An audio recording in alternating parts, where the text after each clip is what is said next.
Welcome to Foxtecc. If you've accidentally deleted an app from your iPhone or just need to reinstall one you used before, there's a simple way to re-download apps without having to purchase them again. Let's go through the steps to get your apps back.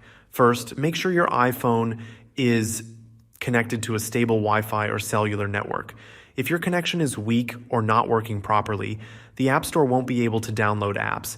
Check your internet connection by opening a web page in Safari, and if it's slow or not loading, switch networks or restart your router. Now open the App Store and tap on your profile icon in the top right corner. From there, select Purchased, then tap My Purchases.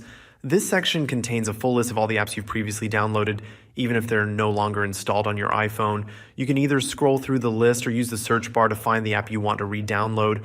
Once you find it, tap the cloud icon next to the app's name. This will start the download process, just like when you install a new app. Once the app is installed, you'll find it on your home screen or in the app library. If the app had in-app purchases or a full version upgrade that you paid for before, look for a button that says Restore Purchases inside the app. Not every app has this feature in the same place, but most paid apps offer a way to recover purchases so you don't have to buy them again. That's it. Now you know how to re-download apps on your iPhone. If this helped, let me know in the comments. And if you found this video useful, don't forget to like and subscribe to Foxtecc for more iPhone tips. Thanks for watching and see you later.